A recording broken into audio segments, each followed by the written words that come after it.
Oh, honey, come sit by me for a minute. I want to talk to you about something that still lives quietly in your body, even if the story itself feels old now. Maybe you don't think about them every day anymore. Maybe the urgency has softened. Maybe you've moved on. In all the ways that are visible from the outside, but there's often still a residue, a low hum of confusion. A question that never fully got answered. Why that person? Because by now, you already know this much. This wasn't random. That person didn't just wander into your life by coincidence and somehow hijack your nervous system. You didn't become attached because you were careless, weak, or secretly desperate for love. Your brain picked them. And it did that very deliberately, not consciously, not logically, but biologically. And once you understand why your brain does this, something important shifts. The shame loosens, the self-blame softens, and clarity begins to replace confusion. Today, we're going to talk about why certain people feel magnetic to you, why your thoughts kept circling them, why letting go felt impossible even when the connection was hurting you. Not clinically, not judgmentally, but in a way that helps you trust yourself again.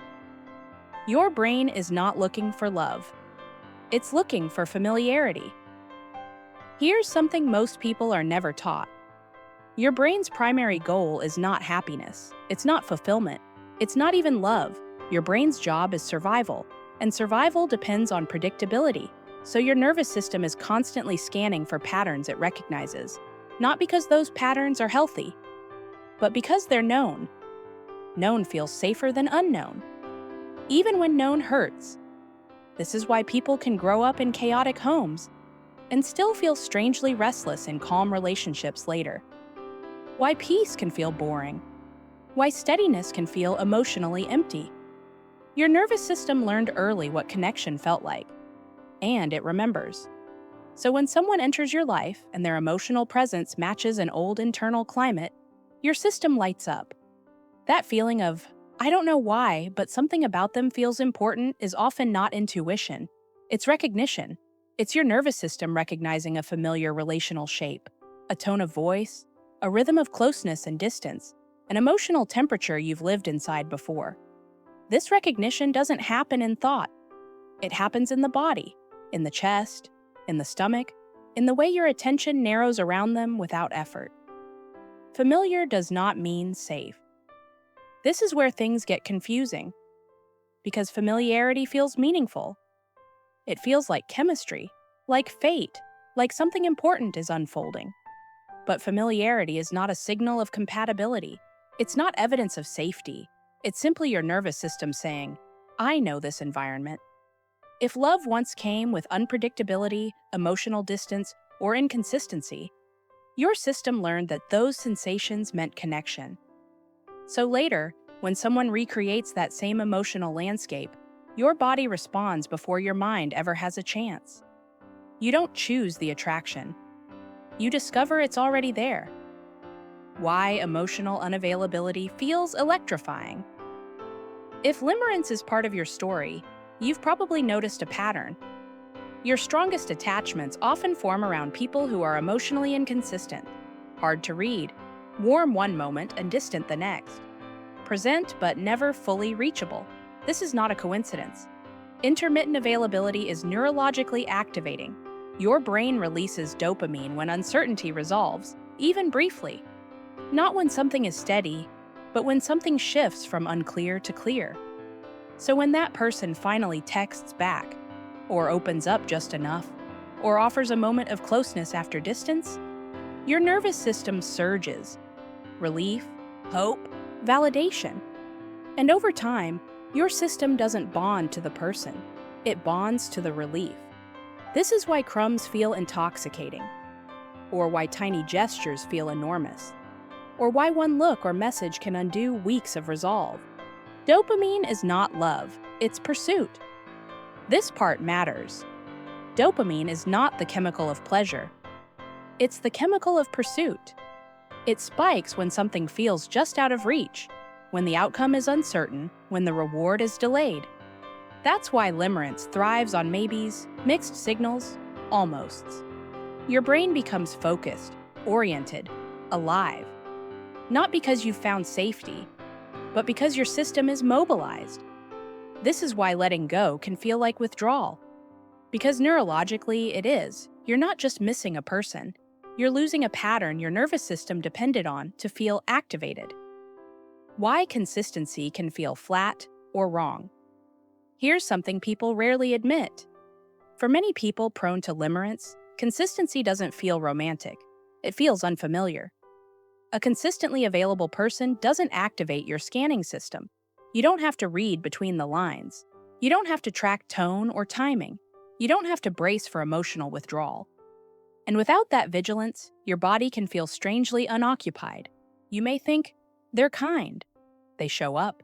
They're emotionally present. Why don't I feel more? Your system is quiet. And quiet can feel wrong when you're used to activation. So calm gets mislabeled as boredom. And intensity gets mislabeled as chemistry. Attachment wounds become attraction biases. If closeness once came with unpredictability, your nervous system learned to stay alert inside connection. You learned to monitor moods, track micro shifts, anticipate distance. That hypervigilance once protected you. But here's the cost. When someone later requires that same vigilance, your system says, this feels like intimacy. Not because it actually is intimacy, but because it matches old wiring. This is how attachment wounds quietly turn into attraction preferences. Not consciously, not because you want chaos, but because effort became associated with love. Ease feels suspicious. Predictability feels dull.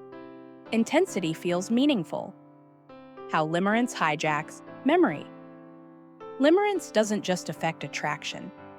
It affects memory.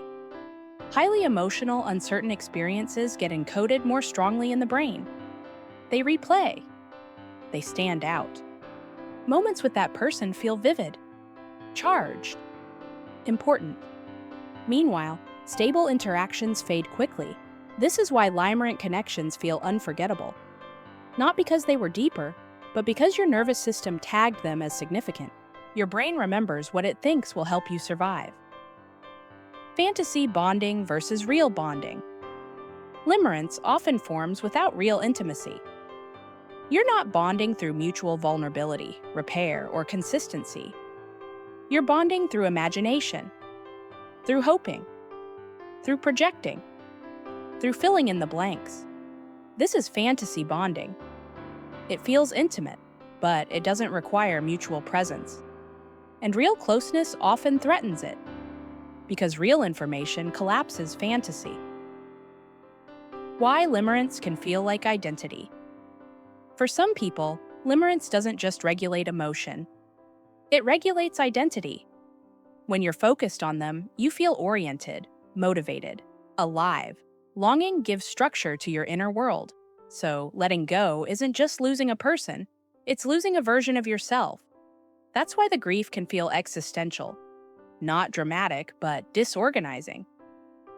Why limerence collapses. When real intimacy appears. Here's something that confuses a lot of people. If limerence feels so powerful, so consuming, why does it often disappear the moment the person becomes fully available? Why does the intensity soften when uncertainty ends? It's because limerence doesn't thrive on closeness. It thrives on distance. It lives in anticipation, in not knowing, in imagined futures. When someone becomes consistently present, fantasy gets replaced by reality, and fantasy cannot survive sustained reality. Nothing is wrong when the obsession fades. Your nervous system simply lost the fuel it depended on. Why your body rejects. Good on paper, partners. Let's talk about the people you should want. They're emotionally available, consistent, clear. On paper, they make sense, but your body doesn't respond. This isn't because you're incapable of healthy love. It's because safety doesn't yet register as intimacy. Your system was trained on vigilance, so calm feels unfamiliar. Healing often requires tolerating boredom before ease becomes nourishing. How limerence becomes a regulation strategy. For many people, limerence is not just attraction. It's regulation. It gives anxiety an object, restlessness a focus, emotion a container. This is why limerence often appears during transition, loss, or identity instability. It organizes your inner world. Letting go means learning new ways to regulate. That takes time. Why just letting go is so hard. Letting go isn't a decision. It's a process because your nervous system isn't attached to the person.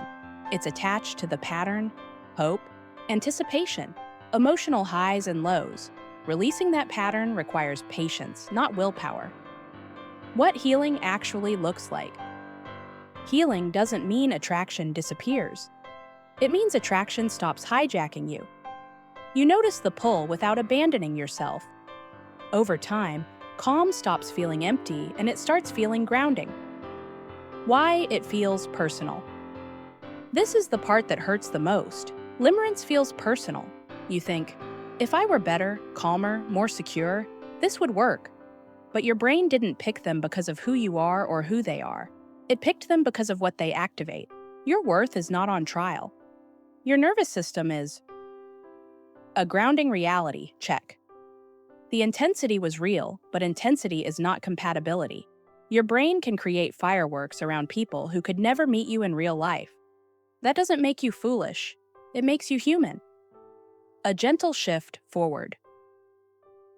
This doesn't mean you override attraction. It means you listen more carefully. Ask yourself, is this familiar or is this safe? Is this intense or is this mutual? Is my body activated or is it at ease? Those questions protect you. If this helped you understand why that person felt so powerful, why letting go felt impossible, know that you're not broken. You were responding exactly as your nervous system was trained to respond. If this resonated, tapping the like button helps this find the people who need to hear that they're not broken or failing at love. Remember to subscribe if you want more conversations like this. And leave a comment if something clicked. Sometimes naming the pattern is the beginning of freedom. And stay with me, because in the next episode, we're going to talk about why anxious attachment creates limerence, how the need for reassurance turns into fixation, and why certain people become emotionally magnetic when safety feels uncertain. Big Sis has your back. Take care of yourself, and I'll see you next time.